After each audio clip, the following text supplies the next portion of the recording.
Pemirsa, upaya mengatasi banjir pemerintah Kota Manado tengah fokus revitalisasi sungai maupun menertibkan permukiman warga di area aliran anak sungai.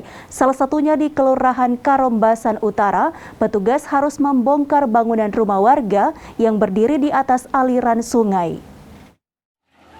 Untuk mengatasi masalah banjir, kini pemerintah Kota Manado tengah gencar melakukan revitalisasi anak sungai hingga melakukan penertiban pemukiman warga di daerah aliran sungai.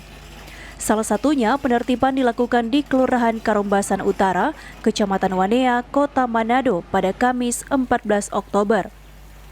Diketahui anak sungai ini tepatnya di belakang Puskesmas Ranotana Weru atau dekat Terminal Karombasan. Apabila hujan lebat, aliran sungai ini kerap meluap ke badan jalan. Upaya mengatasi hal tersebut, kebijakan pemerintah Kota Manado melakukan pembongkaran bangunan yang berdiri di atas sungai. Ya, tentunya berjalan dengan lancar. Salah satu yang kita lihat bersama ini. Nah, ini kita mengadakan penertiban karena bangunan rumah ini sudah berdiri di atas anak sungai.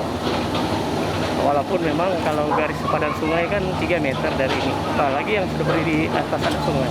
Rencananya untuk sini. Ya, seperti kita lihat ini hanya satu bangunan dan ada terpat beton yang sudah terlalu rendah sehingga kita lakukan pembongkaran juga. Warga yang menempati area aliran sungai ini menyambut baik penertiban yang dilakukan pemerintah agar terbebas dari banjir. Ya, mudah-mudahan kalau pemerintah bikin begini, mudah-mudahan soalnya karena ini kan mau digali, katanya mau bikin dalam lagi. Baru itu bangunan di atas sungai sudah boleh. Jadi orang sebagai itu orang kadang ada bikin bangunan di atas sekolah terus bongkar karena tadinya kan itu warung. Karena ada orang bilang bongkar, jadi terus ikutin pemerintah mau terus ikutin. Karena ini kata program pemerintah dari wali kota.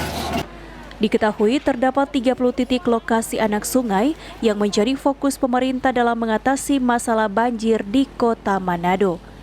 Opik Syarifuddin melaporkan untuk Kawan Nuwa TV.